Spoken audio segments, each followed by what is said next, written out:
Queridos, o assunto que eu escolhi para falar nessa noite é um estudo, e o estudo é princípios para a construção de um lar saudável. Então eu não farei um sermão propriamente dito, mas um estudo.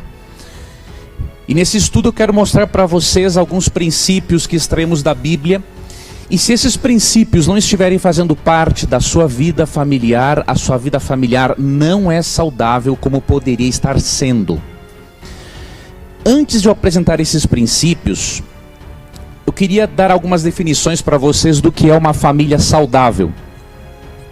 Primeiro, uma família saudável é aquela que convida a Jesus para fazer parte dos planos da família todos os dias.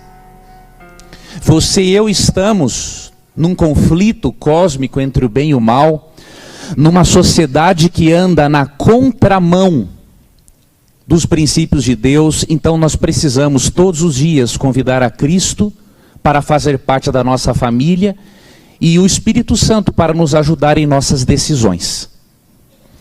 A segunda definição de família saudável é aquela que proporciona a todos uma atmosfera agradável para o desenvolvimento da mente, do corpo, da espiritualidade e dos aspectos sociais.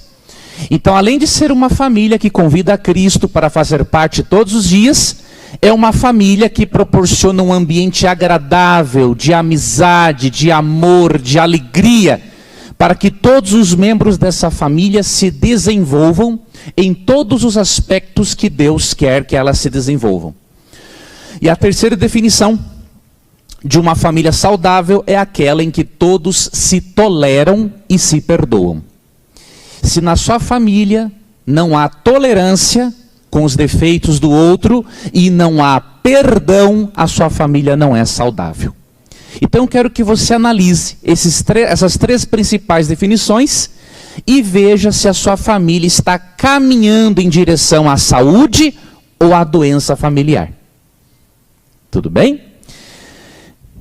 O segundo tópico que eu quero abordar antes dos princípios propriamente ditos é que a nossa família, ela não começa quando nós nascemos.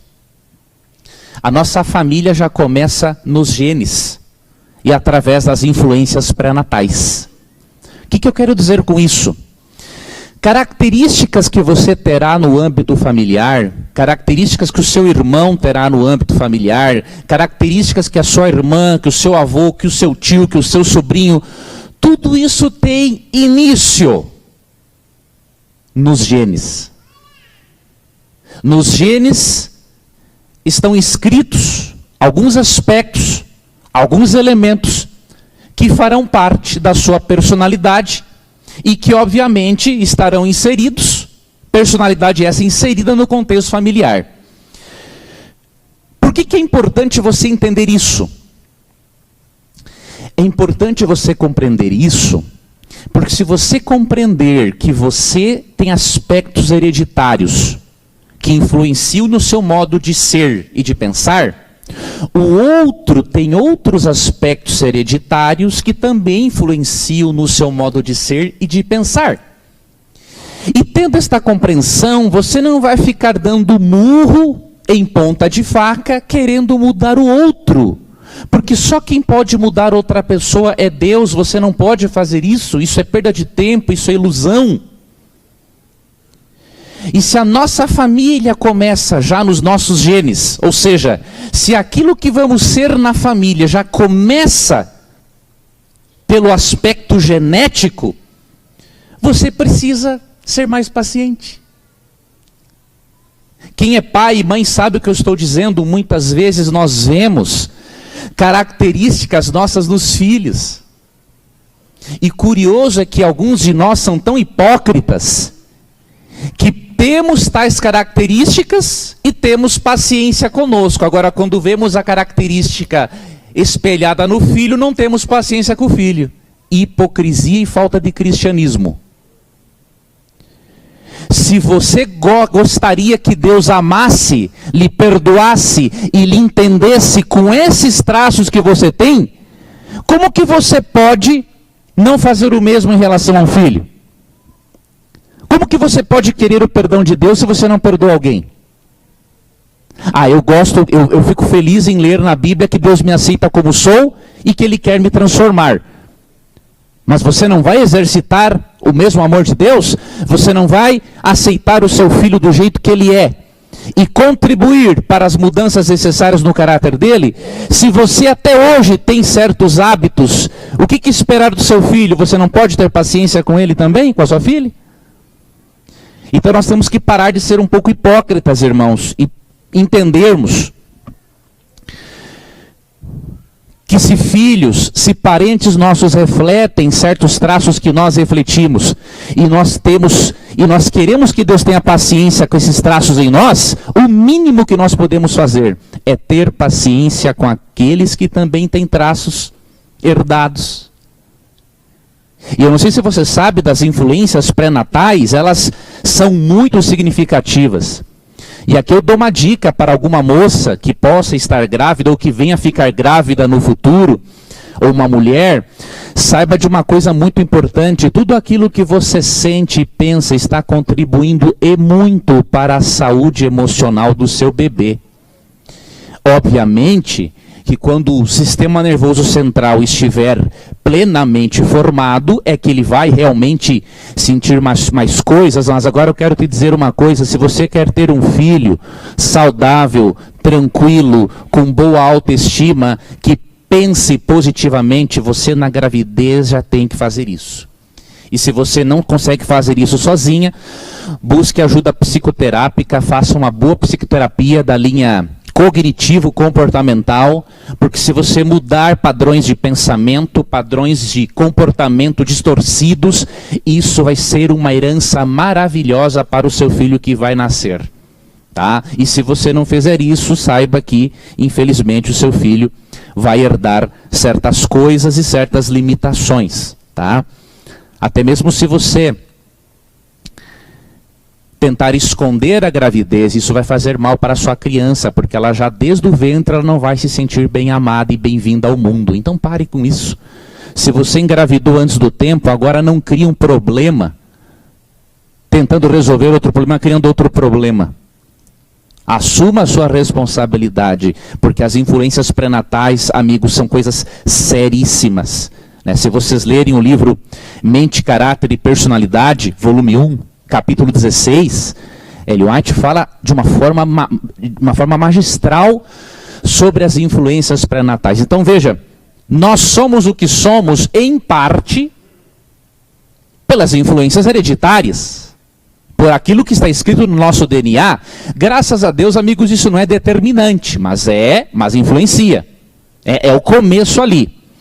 E tendo consciência disso, você vai parar de querer mudar o seu marido, a sua mulher, porque é imaturidade querer mudar o outro, e você vai deixar que Deus faça as mudanças necessárias na pessoa, se ela quiser.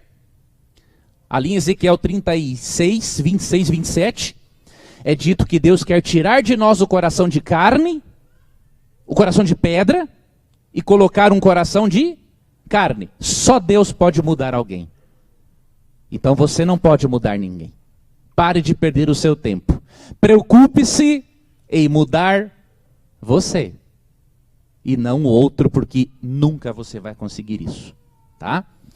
Vamos agora então para os princípios para a construção de um lar saudável, de uma família que está se preparando para a volta de Jesus Cristo. O primeiro princípio é o princípio do asseio, da limpeza. Eu não sei se você sabia, mas para que nós tenhamos saúde familiar, é muito importante que valorizemos a limpeza tanto do corpo, quanto da roupa, quanto da nossa casa. Se você ler o livro Orientação da Criança, capítulo 17, você vai ver que coisa interessante, que a autora explica que a falta de asseio na casa, primeiro contribui para doenças, porque vão se desenvolvendo micro-organismos que trazem doenças. E além disso, uma casa toda bagunçada ou suja e desorganizada, os anjos não têm prazer de estarem naquela casa. Então, o asseio, a limpeza, o cuidado é muito importante, primeiro para você ter mais saúde e gastar menos com medicamentos. E segundo, para você trazer mais prazer aos anjos quando eles estiverem na sua casa. Há muitas pessoas que vivem gripadas constantemente ou com alergias, porque elas não colocam sol para dentro de casa. Então você não pode deixar as janelas de casa fechadas. Você tem que, em certos momentos do dia, abrir as janelas para que entre sol, para que o ar possa correr pelo ambiente e tanto o sol quanto o oxigênio vão matar micro-organismos causadores de doenças. E mais do que isso, estando a sua mente oxigenada dentro de casa, sabe o que vai acontecer? Você vai estar menos irritado, menos irritada. Então muitos problemas nós podemos evitar pelo simples uso do ar e do sol dentro das nossas casas. Então este é um princípio muito importante. No Antigo Testamento, no livro de Deuteronômio, isso era tão levado a sério, que quando Deus tirou o povo de Israel do Egito e deu instruções higiênicas para eles, Deus deu uma orientação muito interessante sobre a forma de eles cuidarem do acampamento. Veja o que está aqui, em Deuteronômio 23,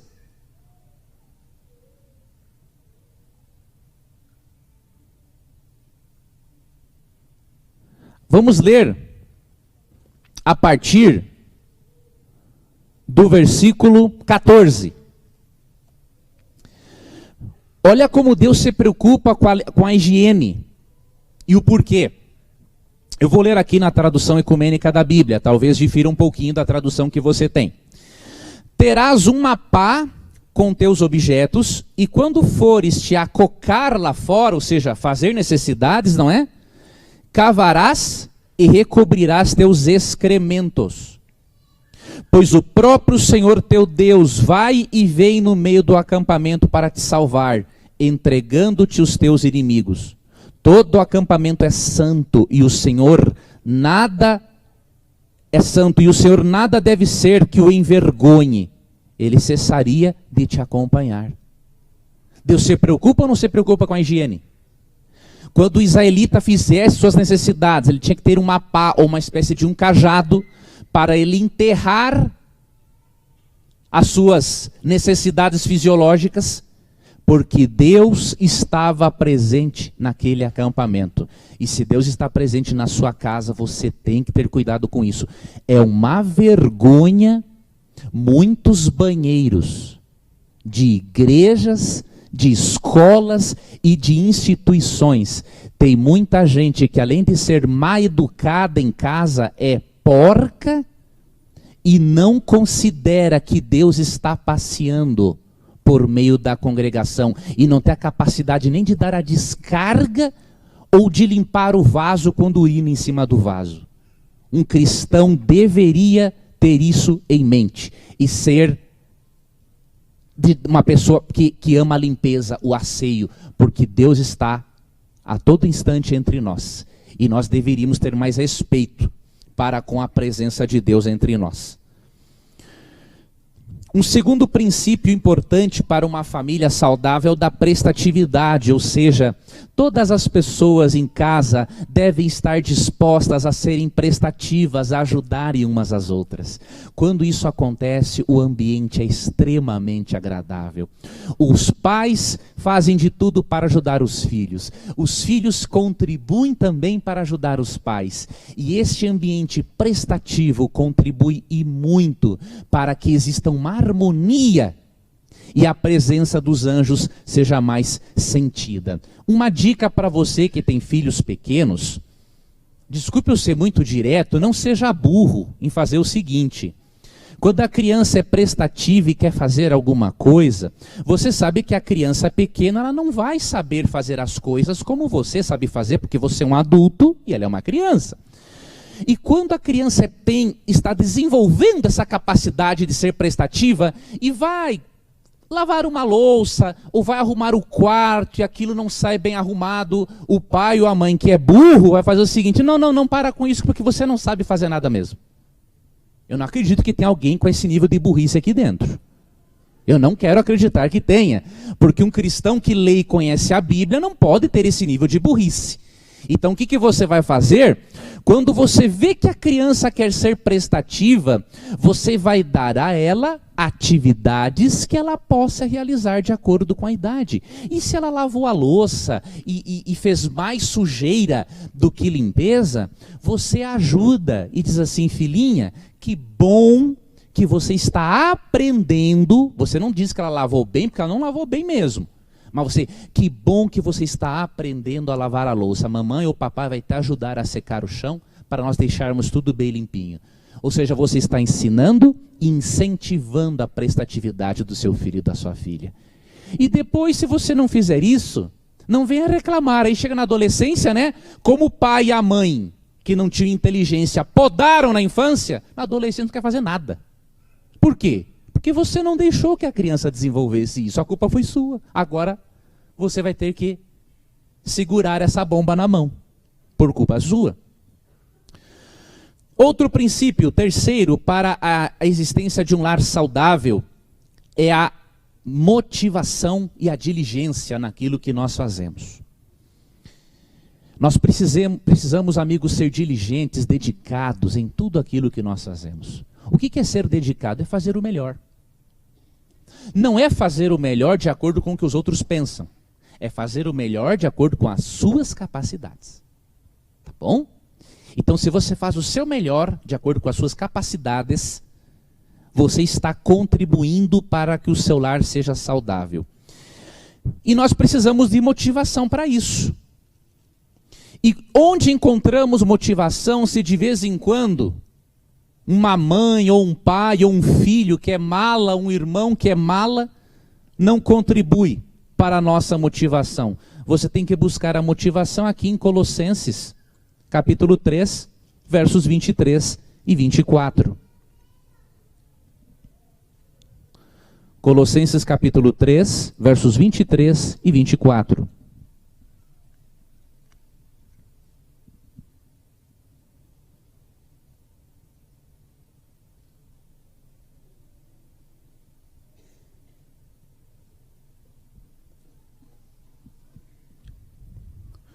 Seja qual for o vosso trabalho, fazei-o de boa vontade, como para o Senhor e não para os homens, cientes de que recebereis do Senhor a herança como recompensa.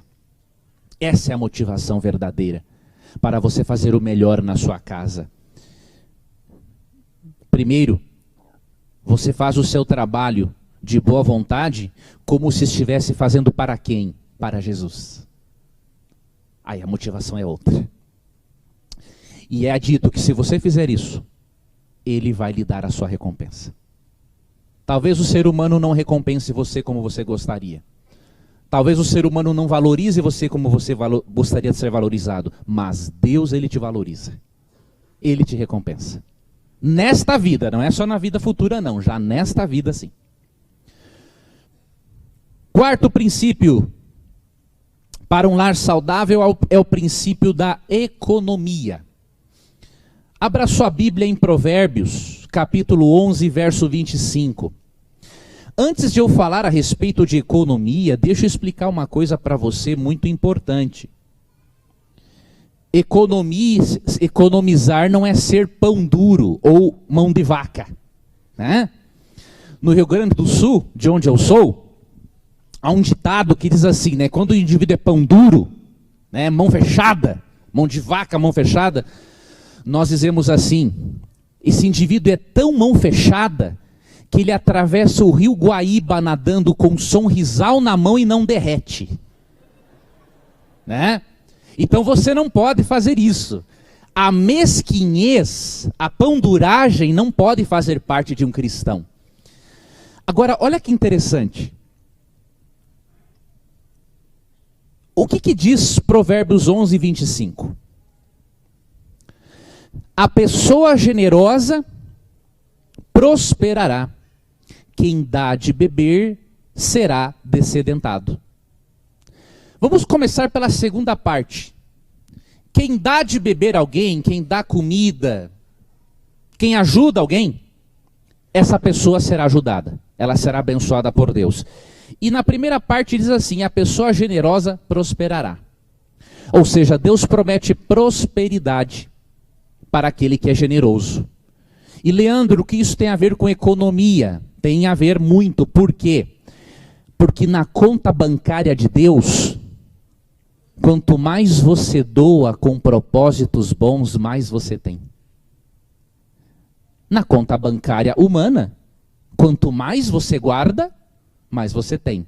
Na conta bancária divina, quanto mais você reparte com propósitos nobres, mais você tem. Faça o teste.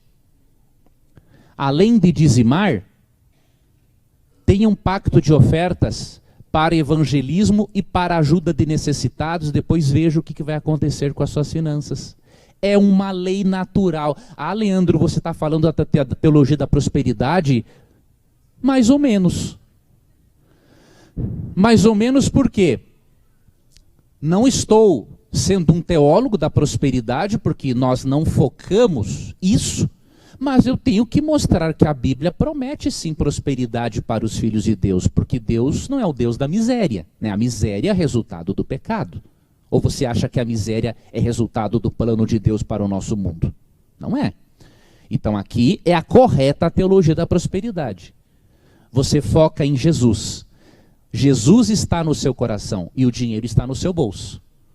O problema do teólogo da prosperidade é que ele ensina as pessoas a colocar o dinheiro no coração, junto com Cristo. Aí que está o problema. Não. Cristo apenas tem que estar no trono do seu coração e dinheiro no seu bolso. Aí você está no caminho certo. Então o princípio da economia, que envolve na verdade generosidade, é muito importante para um lar saudável. Quando as crianças veem os pais serem generosos, as crianças aprendem e desenvolvem o hábito da generosidade. Você tem que ensinar pelo seu exemplo.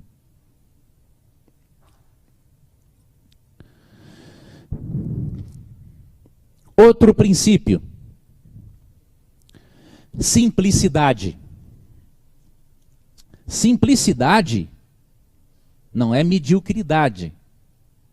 Simplicidade é você aprender a desfrutar e a viver de modo simples, porém com conforto, sem luxos, sem extravagâncias. Veja o que está em Miqueias, capítulo 6, versículo 8.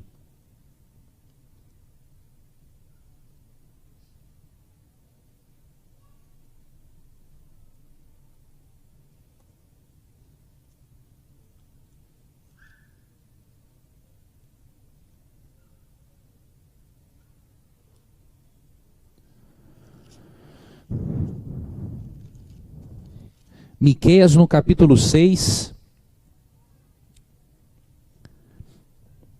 e no versículo 8.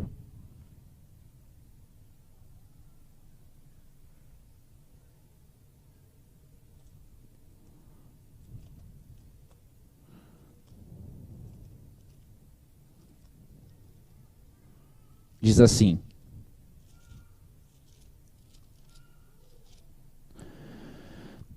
foi-te dado a conhecer, ó homem, o que é bom, o que o Senhor exige de ti. Nada mais que respeitar o direito, amar a fidelidade e andar humildemente com teu Deus. É isso que Deus quer para nós. Deus quer que você aprenda a gostar das coisas simples da vida. Um passeio em meio à natureza, uma boa caminhada, olhar algumas vitrines no shopping, bater papo com os filhos, dar risada, brincar, subir numa árvore, comer o fruto de uma árvore. Deus quer que você a viva humildemente com Ele.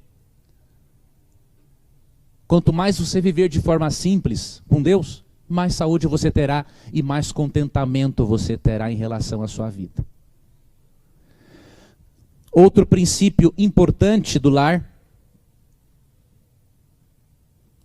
é a alegria.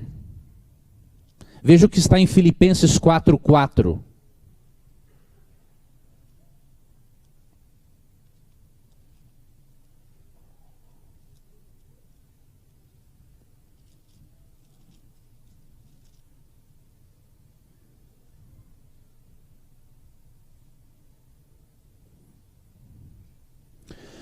Alegrai-vos no Senhor, outra vez vos digo, alegrai-vos. Muitos têm uma compreensão totalmente distorcida do que significa ser um cristão. Muitos acham que ser um cristão é viver sisudo, carrancudo, como se isso fosse demonstração de santidade. Isso está longe de ser santidade. Na verdade, quanto mais nos aproximamos de Cristo, nós realmente percebemos que nós somos pecadores. Mas ao mesmo tempo, nós sentimos uma alegria tão grande em vermos que Ele nos ama de uma forma tão infinita, apesar de sermos pecadores. Então o cristão tem que ser uma pessoa alegre. Eu não estou dizendo que você vai ficar sorrindo todo dia, ou você vai estar de bem com a vida todos os dias da sua vida. Não é assim. Nós estamos num mundo de pecado. Tem momentos que estamos felizes, outros momentos tristes, um pouco chateados. Isso é mais do que natural. Mas você não pode ser um cristão que na maior parte do tempo tem uma carranca pesada. E aí as pessoas cumprimentam, sabe aquele indivíduo fanático, né? Às vezes você cumprimenta ele na igreja, ao invés de ele te dar a mão, ou um sorriso, ou um bom dia, né? Você cumprimenta o fanático e ele...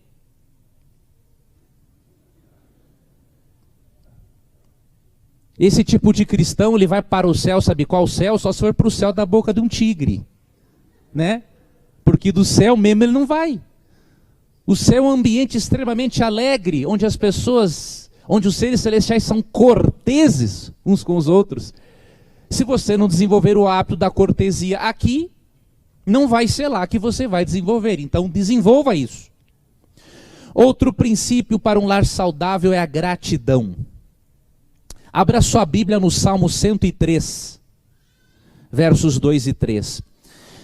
Queridos, já existem estudos científicos, trabalhos de graduação, pós-graduação, sobre o poder da gratidão na reprogramação da nossa mente e no nosso sucesso. Salmo 103, versos 2 e 3 diz assim: bendize o Senhor, ó minha alma, e não esqueças nenhum de seus benefícios. É Ele quem perdoa inteiramente a tua falta e cura todos os teus males. Queridos, a gratidão é um dos componentes mais importantes para a família feliz e para qualquer pessoa ou profissional de sucesso.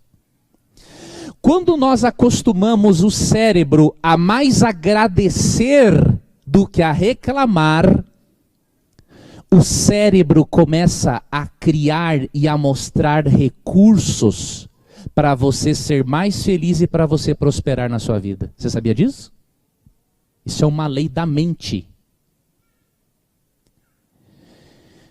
O que uma pessoa reclamadora ganha? Ou ganhou até hoje? Nada. Só desgosto. Só amargura. E aquela vidinha medíocre de sempre. Agora, a pessoa que decidiu, não, agora eu vou começar a agradecer, ela vai reprogramando o cérebro, para que o cérebro aprenda a fixar-se nas oportunidades e não nos obstáculos. E isso vai influenciar no seu cristianismo, e isso vai influenciar na sua vida profissional, vai influenciar na sua vida conjugal, vai influenciar na sua vida familiar. Então pare de reclamar, Agradeça por aquilo que você tem. E agradecendo por aquilo que você tem, mesmo que não seja muito, o teu cérebro vai mostrar recursos para você adquirir mais ainda. Mas comece agora. Seria bom que todos os dias nós escrevêssemos num papel pelo menos 20 ou 30 motivos para agradecermos. Você pensou assim, nossa, mas é muito, sabe por quê? Porque a tua mente está viciada em reclamar. Quando você desviciá-la, você vai escrever 40, 50, 60, 70 motivos por dia para agradecer. Mas enquanto você não desviciar a tua mente da reclamação e não programar a sua mente com a gratidão, você não vai conseguir ter uma vida plena. Então veja algo que a ciência ensina agora, a palavra de Deus já ensinava há mais de 3.000 anos. E por que nós não vamos fazer uso disso? Temos que fazer uso disso. Outro princípio para um lar saudável, estamos indo, irmãos, para o final, é a religião no lar. Isso está em Provérbios 14, 26. Que texto bonito esse, irmãos. Eu gosto muito desse texto. Para mim é um texto mais significativo sobre a importância da religião no lar. Provérbios 14, 26. No temor do Senhor, a poderosa segurança, ele é refúgio para os seus filhos. Quando você teme a Deus, o respeita, isso proporciona segurança para o lar e refúgio para os filhos da sua casa. Então, não deixe de invocar a Deus todos os dias com a sua família. Se não puder fazer aquele culto doméstico de pelo menos 15 minutos diários, por algum motivo muito extraordinário, pelo menos se deem as mãos e orem. Mas não faça aquela oração que Deus não aguenta mais ouvir. Né? Ah, Deus, nos dê um dia feliz, obrigado pelo bom sono em nome de Jesus. Deus já não aguenta mais ouvir isso. Ele já sabe que você dormiu bem, ele já sabe que o teu dia anterior teve isso. Então, fale mais de coração. Né? Mesma coisa agradecer pelo alimento. Obrigado, Senhor, pelo alimento. Mas isso é repetitivo demais. Então, desenvolva uma intimidade maior com Deus para que você fale com Ele como se fala com o melhor amigo. E na oração familiar é a mesma coisa. Não tenha vergonha de pegar na mão do seu cônjuge e dizer assim, Senhor, hoje eu fiquei muito chateado com ela, mas Senhor, obrigado, porque o Senhor nos ajudou a nos entendermos. Senhor, hoje esse mala aqui deixou a roupa suja fora do cesto, mas obrigado, Senhor Deus, porque nós estamos juntos, buscando ao Senhor, nos entendendo e tudo mais. Então, ore de coração, não com essas repetições, irmãos, porque aí a oração não passa do teto mesmo. Lembre também de Jó. Jó, no livro do capítulo 1, verso 5, né? Todos os dias ele fazia sacrifícios pelos seus 10 filhos, temendo que quem sabe um deles tivesse blasfemado contra Deus. Veja, um homem que tinha religião no lar e era próspero em todos os sentidos. E envolve também a religião no lar, a leitura da Bíblia e a leitura dos livros da senhora Ellen White. Você quer ensinar o seu filho a gostar da Bíblia? Vou lhe dar uma dica, que não tem falha. Faça o seu filho ver você com a Bíblia nas mãos. Você entendeu o recado?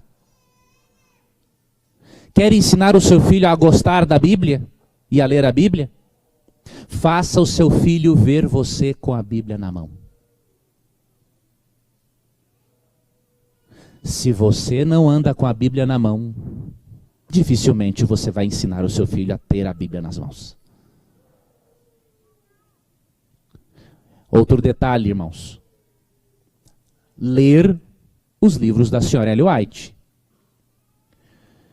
Eu já acredito que uma pessoa que lê um por ano, ela já está bem mal espiritualmente. Agora, se ela não lê nenhum por ano, está ali, ó, com um pezinho no inferno.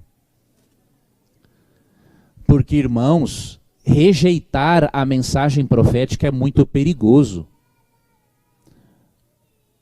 Meus irmãos, se nós damos mais tempo para as redes sociais do que para a Bíblia e os escritos da senhora Ellen White, irmãos, eu não sei para qual céu que nós vamos, só se for para o céu da boca do tigre, eu repito. O tempo que você e eu passamos no Instagram, no WhatsApp, se reduzíssemos pela metade, eu tenho certeza, muitos aqui não leriam menos de 20 livros por ano. Que é uma coisa rasa, né? Para um europeu isso é ridículo. Um europeu vai ler entre 50 e 70 livros por ano, uma coisa assim, mais do que natural. Alguém conta uma história muito interessante. Quando um acadêmico brasileiro vai escrever uma obra, né, ele intitula assim: Comentário completo, por exemplo, do Antigo Testamento. E tem ali suas 3.000 páginas. Já o europeu, né, que lê mais e pesquisa mais, ele escreve uma obra de 6.000 páginas assim, Introdução ao Antigo Testamento. Né? Então nós temos, irmãos, que desenvolvermos o hábito da leitura. Né? Nós temos, irmãos, nós estamos num país de uma educação precária, uma corrupção do início ao fim, um monte de analfabeto funcional que não sabe entender o que lê. Mas nós não precisamos ser reféns do nosso país, não é? Nós podemos mudar. Nós podemos melhorar. E se você ler a Bíblia e os livros da senhora White, a sua mente vai se abrir para muitas possibilidades em sua vida. Passe mais tempo com os livros do que com as redes sociais, se você quer ter sucesso. Agora, se você não quer ter sucesso, continue mais tempo com as redes sociais. Queridos, eu teria aqui outros princípios para expor, mas vou terminar por causa do tempo e vou finalizar apenas com mais um, que é o princípio do perdão. Se o perdão não existir no lar, não existe lar que sobreviva. Abra sua Bíblia em Colossenses 3,13, vamos refletir nesse texto e aí finalizaremos a nossa programação de hoje. Colossenses 3,13. Esse princípio, irmãos, é muito importante. Eu sei que alguns aqui estão desconfortáveis com essa palavra perdão, mas eu vou lhe dar uma boa notícia. Você vai perceber que você não precisa sofrer para perdoar.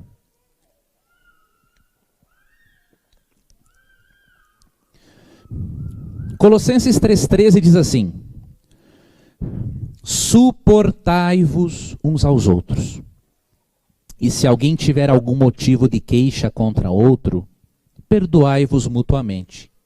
Assim como o Senhor vos perdoou, fazei o mesmo também vós. Esse texto nos mostra um dos princípios mais importantes para a permanência de qualquer tipo de relacionamento. Qualquer tipo de relacionamento. Consegui, obrigado. Tolerância e perdão. Só que existem, queridos, defeitos toleráveis e intoleráveis. Tá? Um exemplo de intolerável: apanhar do cônjuge. Isso é intolerável. 1 Coríntios 6,19 diz que o corpo é o templo do Espírito Santo. Então, se você apanha em casa e tolera isso, você está pecando, está ofendendo ao Espírito Santo. Tá? Então, tolerar é para tolerar o que é tolerável. Agora, as coisas intoleráveis, como, por exemplo, violência doméstica, abuso sexual, abuso verbal, isso é intolerável. No primeiro instante que a pessoa fez isso, você tem que ser objetivo e direto. Porque senão vai fazer de novo. Muito simples. Certa vez, no primeiro mês de casamento, uma mulher teve uma discussão com seu marido e ele desceu a mão na cara dela. Só que ela tinha lido um livro muito interessante, que é o livro do Dr. James Dobson, que é um bom psicólogo cristão, que ele ensina o seguinte: o amor tem que ser firme. E ela falou o seguinte: é a primeira e a última vez. Quando você fizer isso de novo, eu vou denunciar você na polícia. Nunca mais bateu na esposa. Ficou um anjo. Entendeu? É assim que se faz. Não é só dizer o seguinte: eu vou contar para o pastor. Não, primeiro é para a polícia, depois para o pastor. Tá ok? Porque os estudos científicos mostram que se um abusador não for chamado na chincha, ou se ele não vier a fazer um tratamento de no mínimo 1 ano de psicoterapia, ele vai fazer de novo. Então, coisas intoleráveis é uma vez, avisou e pronto. Agora, a Bíblia diz para nós suportarmos uns aos outros em relação às coisas toleráveis do dia a dia. Às vezes alguém da família vai te magoar, vai te ferir, não vai corresponder com as suas expectativas. Você tem que perdoar sempre. E aí o verso completa: assim como Deus vos perdoou, você também perdoa. Você já ouviu falar da fisiologia do perdão?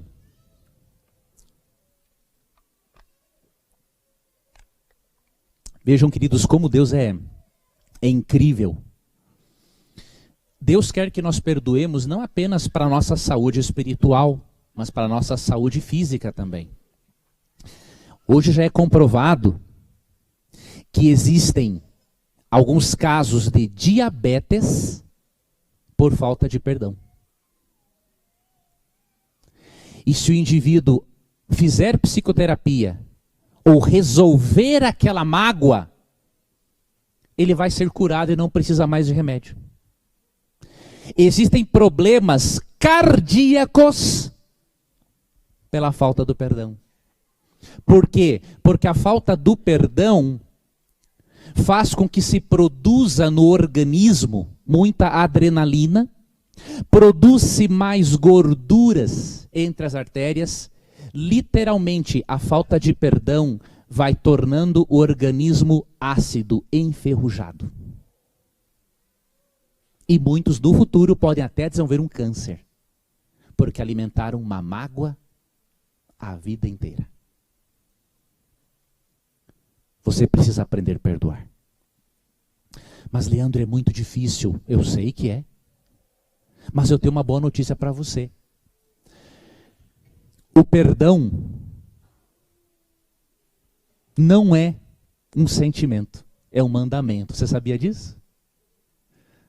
Ah, Leandro, eu não posso perdoar porque se eu disser que eu perdoo, eu estou sendo hipócrita porque eu não sinto vontade de perdoar. E quem é que te disse que perdão é sentimento? Você viu isso na Bíblia? Pelo contrário. Perdão não é sentimento, perdão é mandamento. E eu vou te provar agora. Em Mateus 18, 21 e 22, Pedro perguntou para Jesus assim: Jesus, quantas vezes eu devo perdoar o meu irmão que pecar contra mim? 7 vezes? E aí Jesus falou assim: não, Pedro, não te digo que 7 vezes, mas até 70 vezes 7. Isso que Cristo está fazendo é um pedido ou é um mandamento? É um mandamento. Então, a questão do perdão é uma questão de sentimento ou é uma questão de obediência? Outro exemplo.